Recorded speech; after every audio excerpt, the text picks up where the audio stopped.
couldn't fight the Israelis. It needs a guerrilla warfare, a different kind of classical war to fight the Israelis. So, I mean, this is the kind of thing that we have to look for. Manar. Yes, and another thing is that if the government, every Israeli assault was diminishing the capability of the formal government.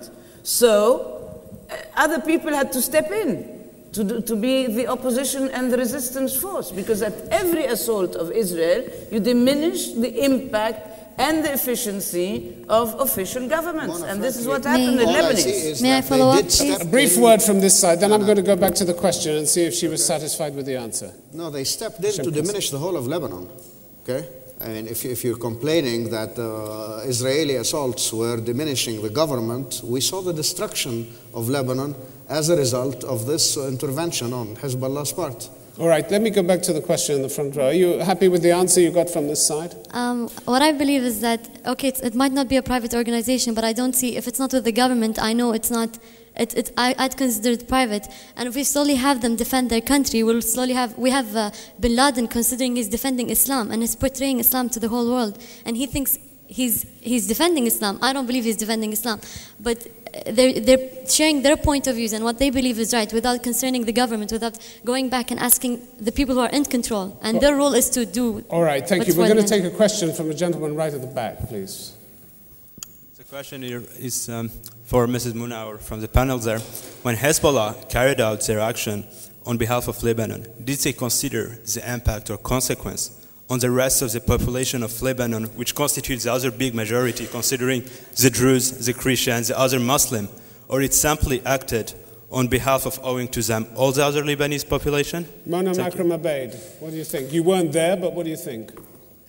As I told you before, Hezbollah did not have the intention of escalating into a confrontation and into a war.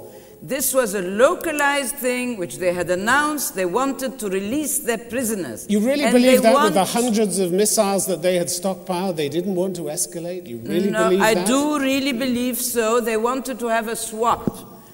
Take seize the 2 Israeli soldiers and in return get the release of Lebanese prisoners who have been there for 20 years, unjustifiably detained. This was the main objective. They had no other objective. And then it so happened that it triggered a premeditated plan to attack Lebanon. This was not an ordinary reaction on the part of Israel, as before that there was negotiations for an exchange of prisoners, and as recently as 2004. Okay, he wants to come back. Then. You want to come back and say something? Yeah, just let me then remark quickly, then that just confirmed that what Hezbollah did was simply an inconsiderate adventure when they didn't think in advance of what that will bring to Lebanon, of simply going into Israel territories and kidnapping 2 soldiers and then bring it back havoc to Lebanon. Okay, gentleman up there, thank you very much. Thank you.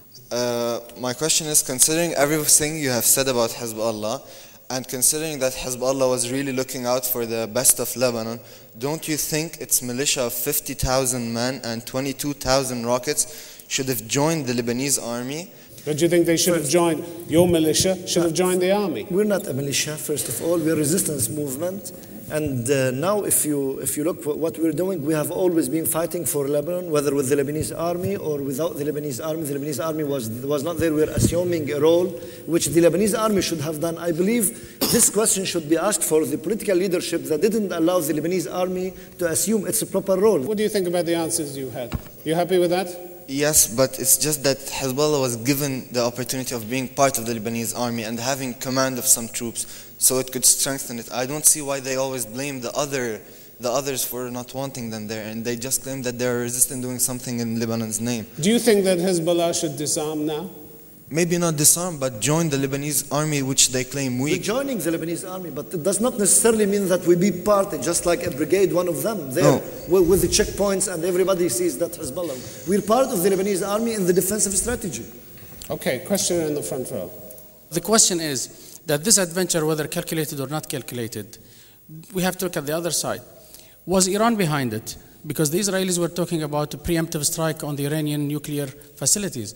Why not the Iranians have pushed Hezbollah one way or the other to start any skirmishes that will show the Israelis that in case of a preemptive strike, Hezbollah can do a lot of destruction into Israel.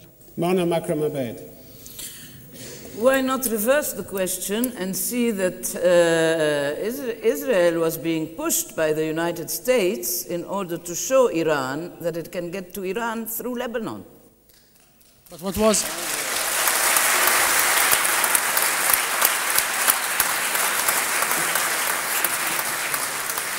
But eventually they could not get to Iran.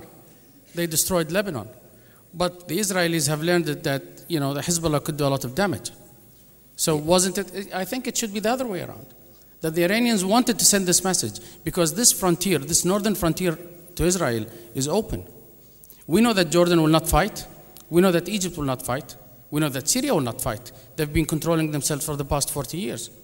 So You call it controlling themselves? Yes, they are the masters of self